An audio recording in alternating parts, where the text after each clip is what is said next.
വിശുദ്ധമായ ഖുർആൻ സൂറത്തുൽ ഹശർ. ആ സൂറത്തുൽ ഹശർ അതിൻ്റെ അവസാനത്തെ 4 ആയത്ത് 21, 22, 23, 24 ഈ 4 ആയത്തുകൾ ഇതിൻ്റെ നേട്ടങ്ങൾ ഒരുപാട് നമ്മൾ കേട്ടതാണ്, പറഞ്ഞതാണ് അല്ലേ. 70,000 മലക്കുകളാണ് ഒരു മനുഷ്യനും ഈ 4 ആയത്തുകൾ രാവിലെ സുബ്ഹി നമസ്കാരം കഴിഞ്ഞ് ഓതിയാൽ വൈകുന്നേര സമയം വരെ 70,000 മലക്കുകളുടെ കാവലും ദുആയും കിട്ടുന്നതാണ്. മാത്രമല്ല അള്ളാഹുവിൻ്റെ ഇസ്മുകൾ അടങ്ങിയ ആയത്തായതുകൊണ്ട് ഇത് ഓതിക്കഴിഞ്ഞിട്ട് ദുആ ചെയ്താൽ അവൻ്റെ ദുആ അള്ളാഹു സ്വീകരിക്കുന്നതാണ്. ഇന്നത്തെ ഈ ദിവസം നമുക്ക് ഓതാൻ പറ്റുന്ന ഇപ്പം തന്നെ നിങ്ങൾ ഓതിക്കോ. സൂറത്തുൽ ഹശറിൻ്റെ അവസാനത്തെ 4 ആയത്ത് ഓതിക്കോ. ബിസ്മില്ലാഹിർ റഹ്മാനിർ റഹീം.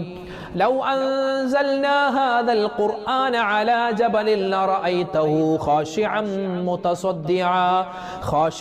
മുതസദ്ദിഅൻ മിൻ ഖശിയത്തില്ലാഹ് വതിൽകൽ അംസാലു നദ്രിബുഹാ ലിന്നാസി ലഅല്ലഹും യതഫക്കറൂൻ.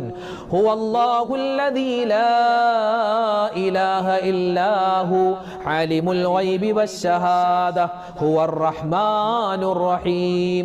ഹുവല്ലാഹുൽ ലദീ ലാ ഇലാഹ ഇല്ലാഹു അൽ മലിക്കുൽ ഖുദ്ദൂസുസ് സലാമുൽ മുഅ്മിനുൽ മുഹൈമിനുൽ അസീസുൽ ജബ്ബാറുൽ മുതകബ്ബിർ സുബ്ഹാനല്ലാഹി അമ്മാ യുശ്രികൂൻ. ഹുവല്ലാഹുൽ ഖാലിഖുൽ ബാരിഉൽ മുസവ്വിറു ലഹുൽ അസ്മാഉൽ ഹുസ്നാ യുസബ്ബിഹു ലഹു മാ ഫിസ് സമാവാതി വൽ അർദ് വഹുവൽ അസീസുൽ ഹകീം. ഇതാണ് സൂറത്തുൽ ഹശറിൻ്റെ അവസാനത്തെ 4 ആയത്ത്.